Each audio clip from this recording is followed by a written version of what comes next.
이 시간 은혜 받으실 말씀의 제목은 성령을 따라 살자. 성경 말씀은 로마서 8장 1절로 4절입니다. 그러므로 이제 그리스도 예수 안에 있는 자들 곧 육신을 따라 아니하고 성령을 따라 걷는 자들에게 정죄함이 없나니 이런 그리스도 예수 안에 있는 생명의 성령의 법이 죄와 사망의 법에서 나를 해방하였습니다. 율법이 육신으로 말미암아 연약하여 능히 하지 못하는 것을 하나님께서는 하시나니 곧 자신의 아들을 죄 있는 육신의 모양으로 보내시고 또 죄로 인하여 육신 안에 죄를 정죄하셨느니라. 이것은 육신을 따라 걷지 아니하고 성령을 따라 걷는 우리 안에서 율법의 의를 성취하려 하심이라. 아멘. 오늘 하나님의 말씀은 로마서 8장 1절로 4절 말씀을 통해서 성령을 따라 살자라고 하는 제목으로 함께 은혜를 나누기를 원합니다. 오늘의 본문 말씀은 너무나도 깊은 풍요로운 진리를 담고 있는 말씀입니다. 오늘의 본문 말씀은 그러므로라는 말로 시작하고 있어요. 이것은 로마서 8장이 7장의 흐름을 이어받아 시작하였음을 알려주는 것입니다. 간략하게 그 내용을 살펴보면 7장에서는 사도 바울이 발견한 한 가지 법칙에 대해서 기록하고 있어요.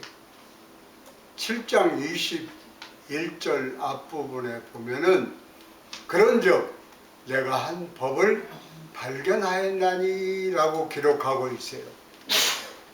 이 법은 내가 속사람으로는 하나님의 법을 즐거워하지만 결국에는 나의 실질적인 지체들을 죄의 법에게로 사로잡아가는 아주 강력한 법칙입니다. 이에 사도 바울은 24절에서 오라 나는 비참한 사람이로다 라고 탄식하고 있습니다. 바울은 자신에 대한 낭만과 정죄 속에서 부르짖는 거예요. 사실 바울뿐만이 아니라 누구나 다 그런 생각을 할 수가 있습니다. 그런데 우리는 25절에서 놀라운 반전을 보게 됩니다. 예수 그리스도 우리 주를 통하여 하나님께 감사한다 라고 하는 찬양이 나오고 있어요. 이러한 흐름 가운데 오늘의 본문 로마서 8장으로 이어지고 있습니다. 로마서 8장은 성경 중에서 성경을 전체를 달걀로 보려면은 그 중에서도 계란의 노른자라고 할 수 있습니다.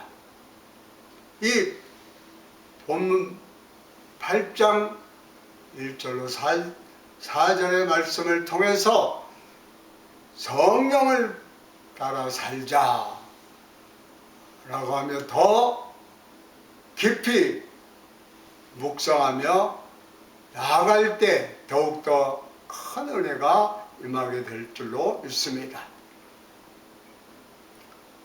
오늘 말씀 가운데에서 우리에게 들려주는 것이 있는데 가장 중요한 것은 우리가 이 땅에 살아가는 데 있어서 죄의 문제입니다. 죄로 말미암아 오는 정죄, 오라 나는 비참한 사람이로다. 이 죄라고 하는 것은 마치 빛과도 같습니다. 사람이 빛이 지면은 마음이 초조해지고 또 뭔가에 쫓기는 것 같고 그러잖아요. 마찬가지. 죄도 죄로 말미암아서 죽음이 오게 된 것입니다. 오늘 본문 1절 말씀에서는 이제 그리스도 예수 안에 있는 자들에게는 정죄함이 없다라고 기록하고 있어요. 그러니까 죄의 문제를 해결함을 받았다라고 기록하고 있는 겁니다. 먼저 우리는 여기에서 정죄라고 하는 단어를 생각해 보기를 원합니다.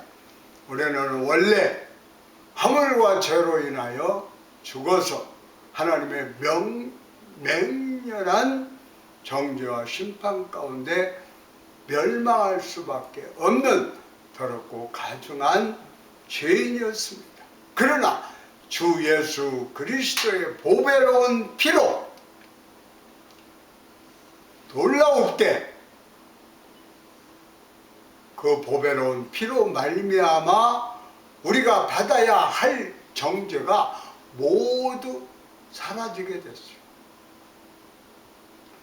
하나님께서는 주 예수님의 피를 보시고 만족하셔서 우리를 있는 모습 그대로 받아주셨어요.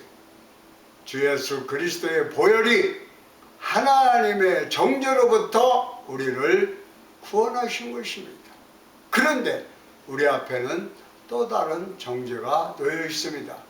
그것은 바로 고소자인 마귀의 고소와 우리 자신의 정죄인 것입니다. 무엇보다도 우리를 어렵게 만드는 것은 우리 자신에게서 우러나오는 정죄감이라고 할 수가 있어요. 로마서 7장에서도 사도 바울의 상태는 어땠는가요? 사도 바울은 선을 행하기를 열망했어요.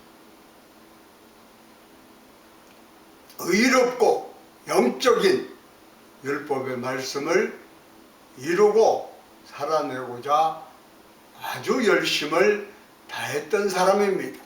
그런데 그가 그렇게 하려고 하면 할수록 그는 자신이 더욱더 죄를 향해 달려가는 모습을 발견하였던 것입니다. 마음속으로는 하나님의 법을 즐거워하며 행하고자 하여도 그렇게 할 수 없는 무능한 자신을 발견했어요. 죄를 이길 힘도 없고 하나님의 뜻을 행할 힘도 없었습니다.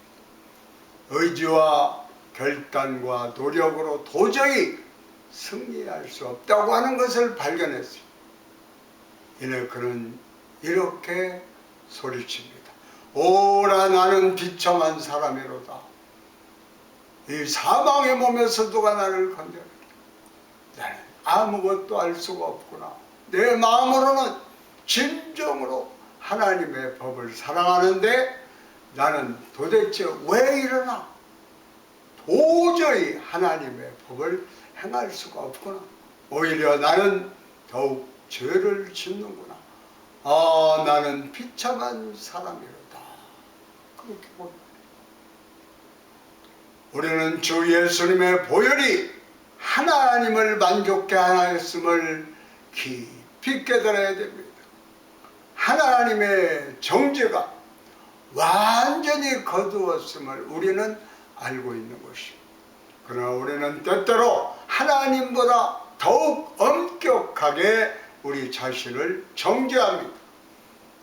우리는 하나님의 뜻을 행하고자 하면 죽은 사람처럼 아무것도 알 수 없는 사망의 법에 매여 있는 자기 자신을 발견합니다.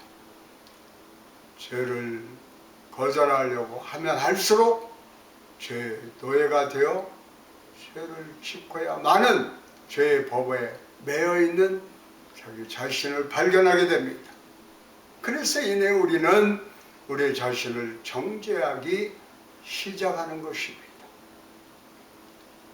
사실 다른 사람이 나를 정죄하는 것보다도, 원수마귀가 나를 정죄하는 것보다도 내가 내 자신을 정죄하는 게 더 무서운 겁니다. 이 정죄는 우리가 행한 행위들로 인해서 오는 것보다도 더 넘어서 그러한 행위들을 하고야만은 자신에 대한 본질적인 정죄인 것입니다.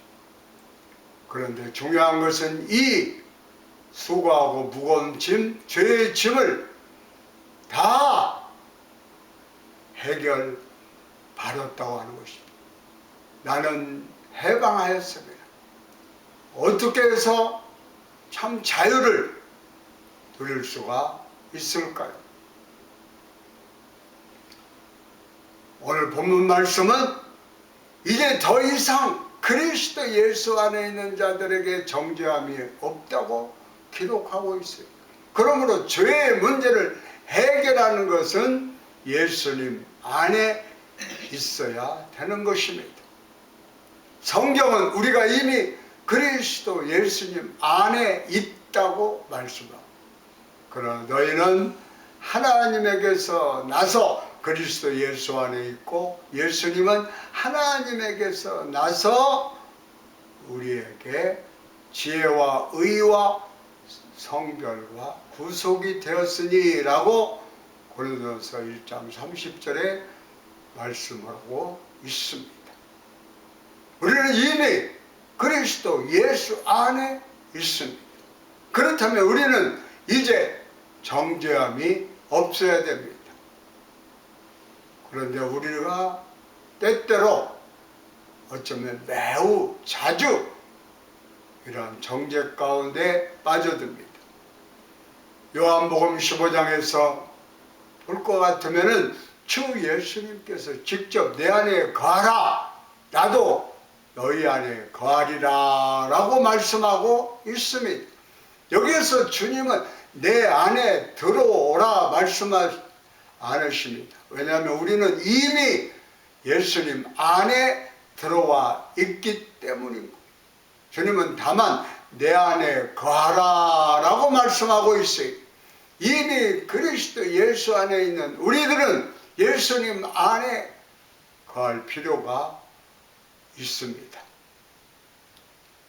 그러기에 오늘 본문에서는 그리스도 예수 안에 있는 자들이 곧 육신을 따라 걷지 아니하고 육신을 따라 살아가지 아니하고 성령을 따라 걷는 자들, 성령을 따라 살아가는 사람들이라고 말씀하고 있어요.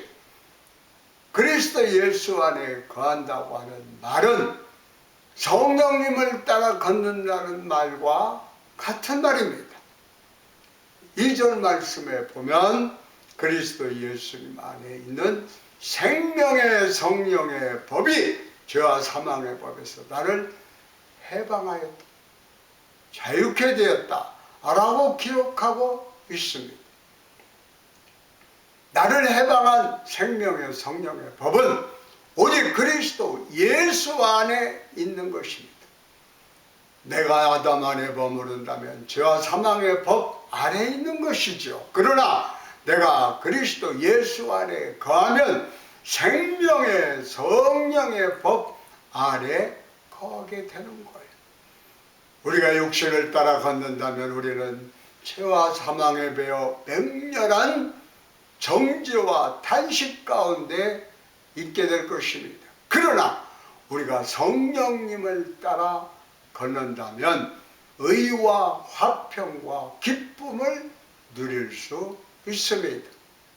아주 영적인 깊은 의미가 있는 말씀이요. 이 말씀을 우리가 깨닫고 말씀을 부여잡고 살아갈 때에 놀라운 하나님의 역사, 나를 해방하였음이라고 하는 이 의미 있는 말씀이 놀랍도록 우리를 구원의 방주, 믿음의 반석 위에 서는 귀한 역사로 만들어 주신 것입니다.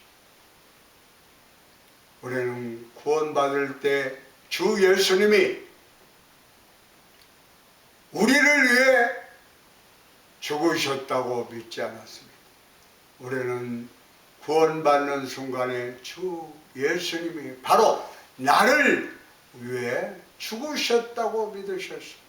오늘 본문 말씀은 그리스도 예수님 안에 있는 생명의 성령의 법이 죄와 사망의 법에서 우리를 해방하였다라고 말씀하지 아니하고 나를 해방하였다라고 기록하고 있습니다.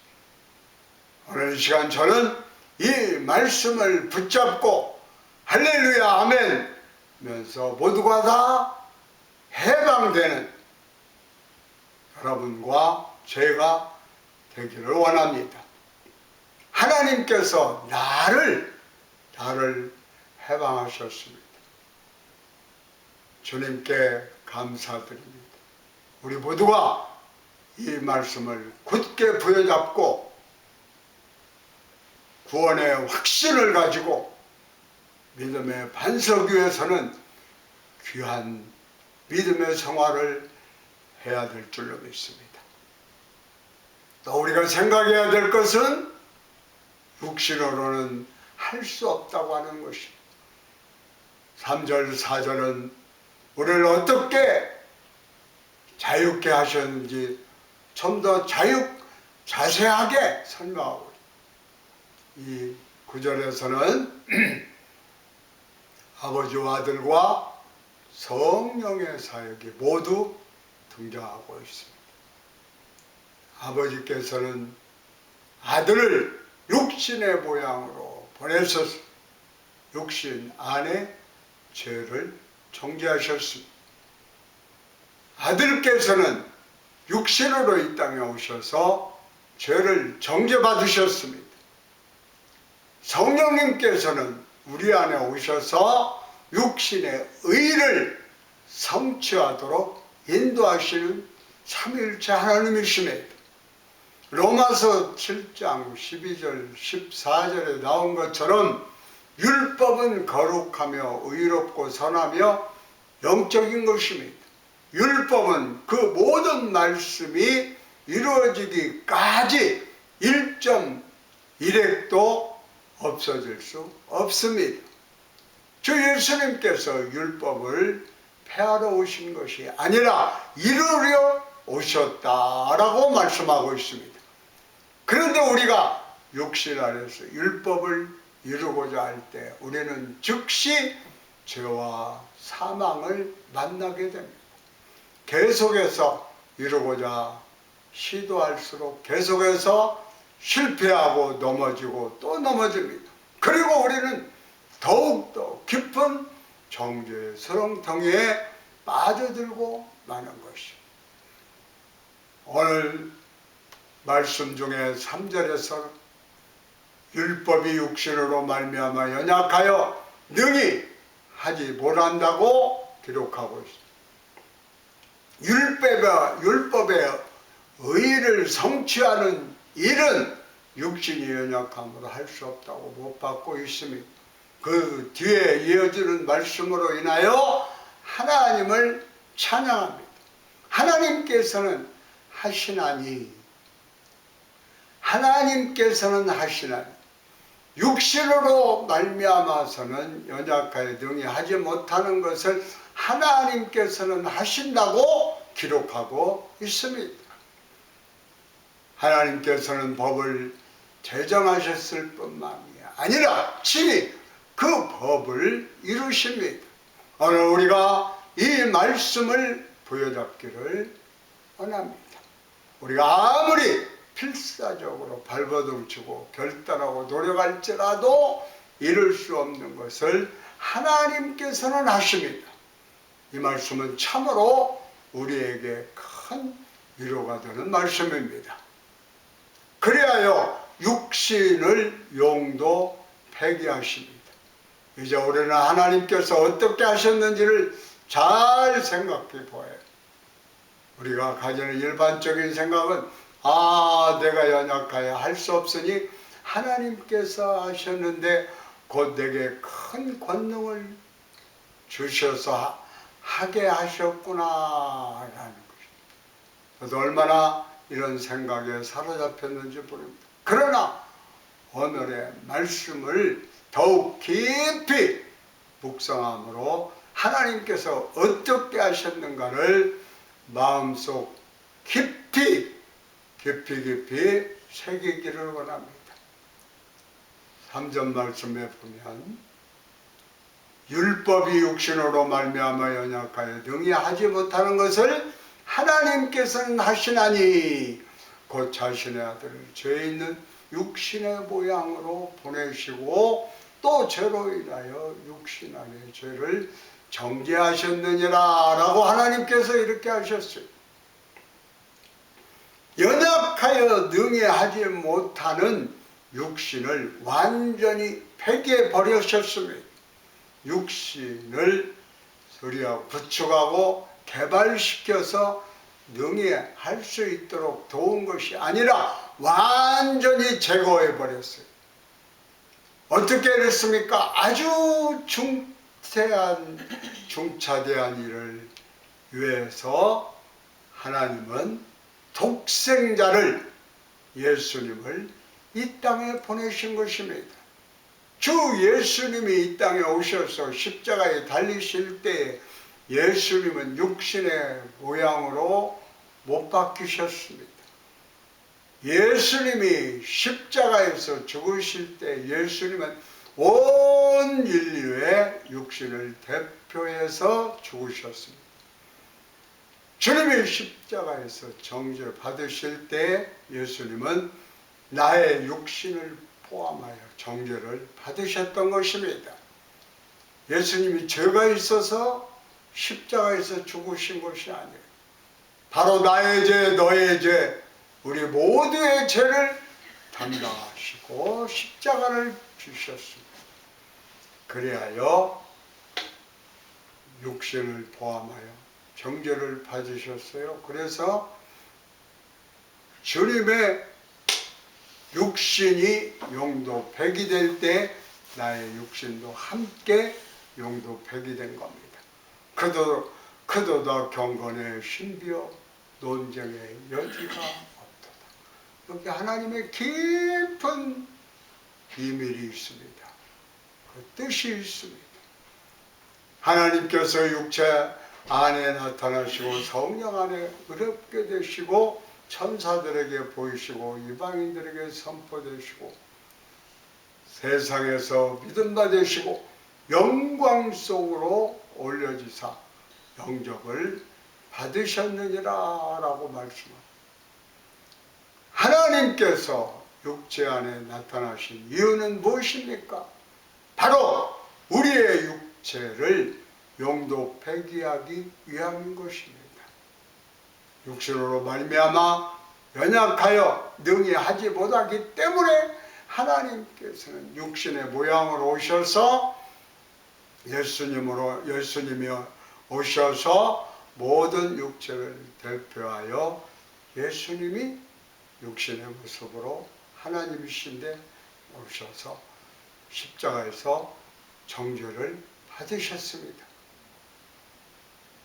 몸찍이시고 피 흘리셨습니다.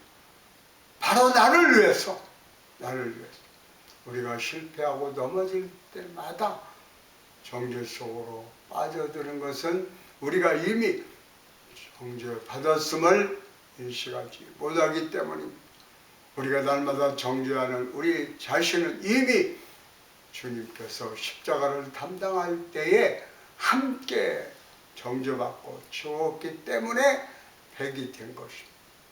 이제 우리는 또다시 육체를 정죄할 필요가 없습니다. 왜냐할 것 같으면 우리는 이 육신의 영향력으로부터 해방됐기 때문입니다. 죄와 사망의 법에 매여 굴복할 수밖에 없는 우리의 육신이 주 예수님의 십자가로 말미암아 완전히 처리된 겁니다. 이제 우리는 주 예수님으로 말미암아서 자유케 됐어요. 그러므로 우리는 주님을 찬양해야 돼요. Praise the Lord. 할렐루야. 할렐루야가 주님을 찬양합니다 하는 거예요. 우리는 주님을 찬양할 이유가 있습니다. 나의 죄, 너의 죄, 우리의 모두의 죄를 갈보리 십자가에서 담당하시고 몸찍으시고 피 흘리시고 죽기까지 하셨습니다. 그 은혜로 말미암아 우리가 구원받고 의롭다함으로 일침을 받게 된 것입니다. 그러니 어찌 찬양하지 않겠습니까?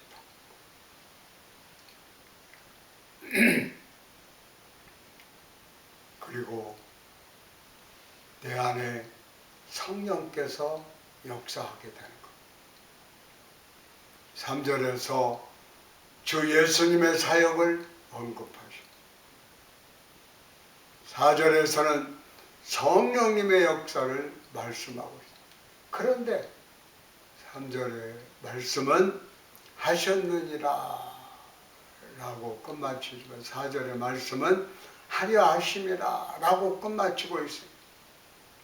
3절의 말씀은 과거에 이미 일어난 사실이며 객관적인 진리인 것입니다.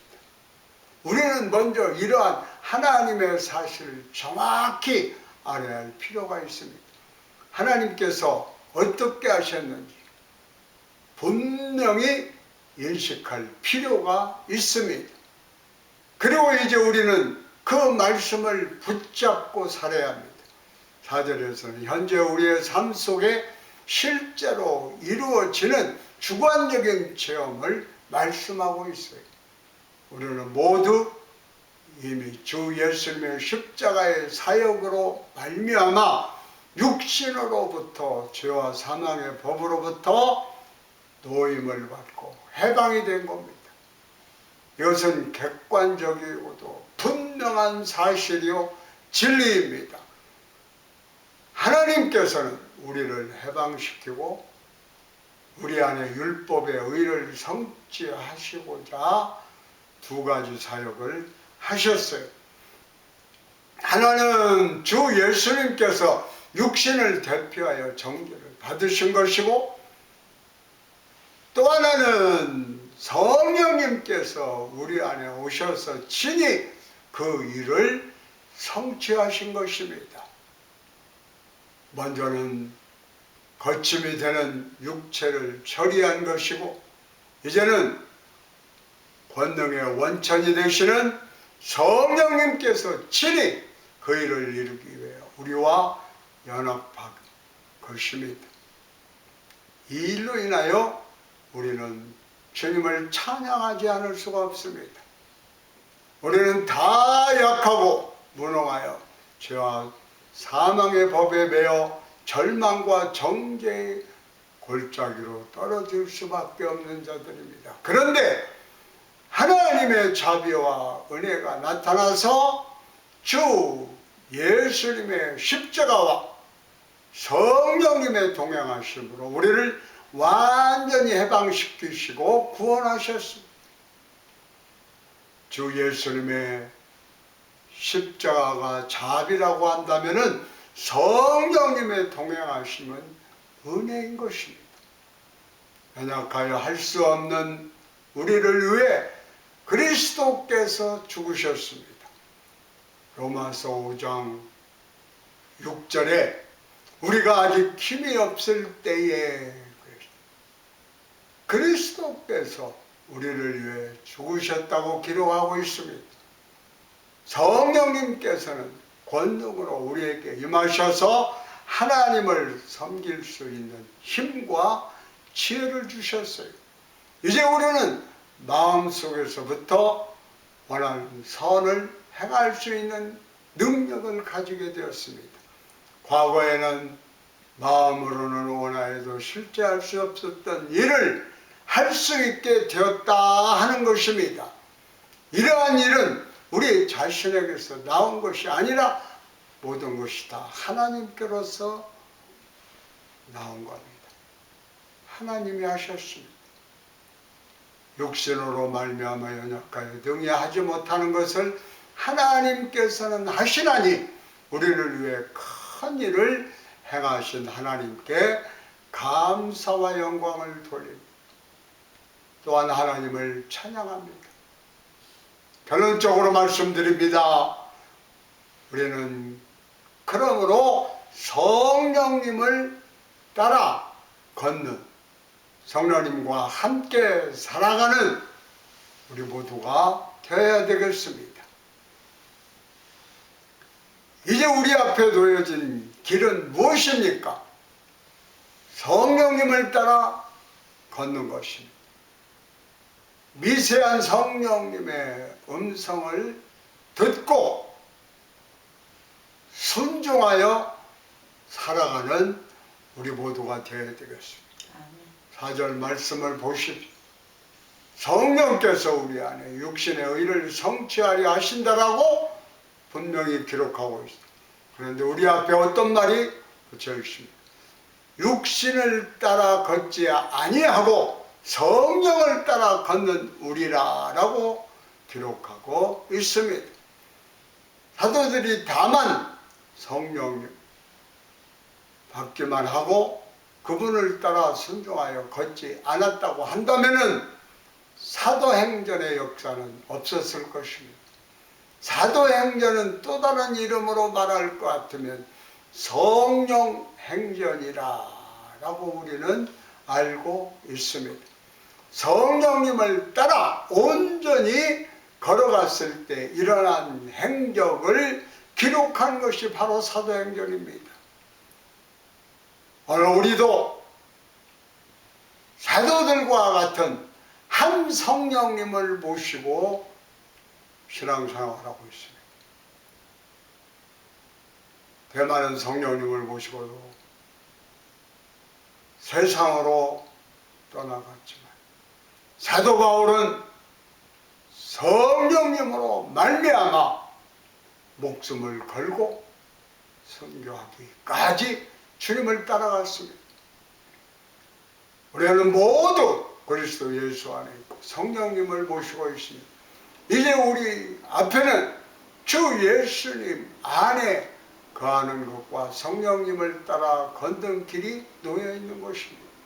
하나님께서는 우리의 선택과 의지를 원하십니다.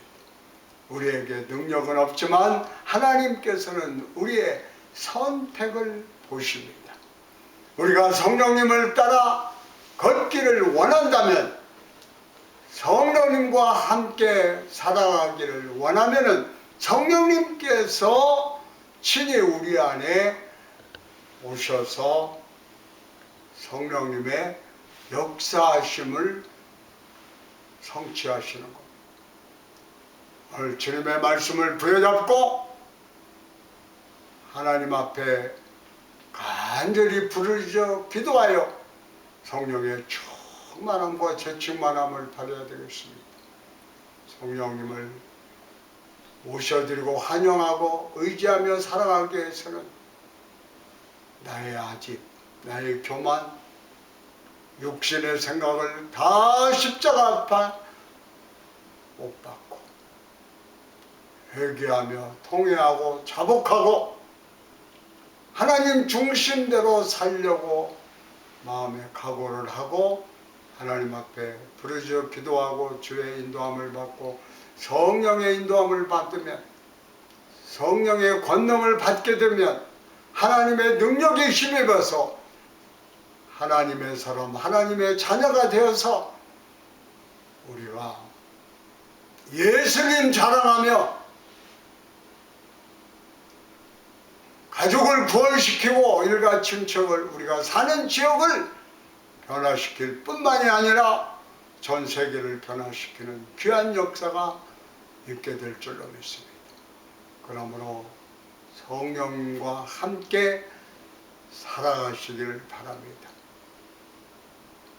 우리를 죄악에서 해방시켜 주시는 그 하나님의 놀라운 역사, 생명의 성령의 법이 우리를 붙잡고 있다고 하는 사실을 아시고 날마다 성령 안에서 승리하며 하나님 앞에 영광 돌리는 저와 여러분들이 다 되시기를 축원합니다.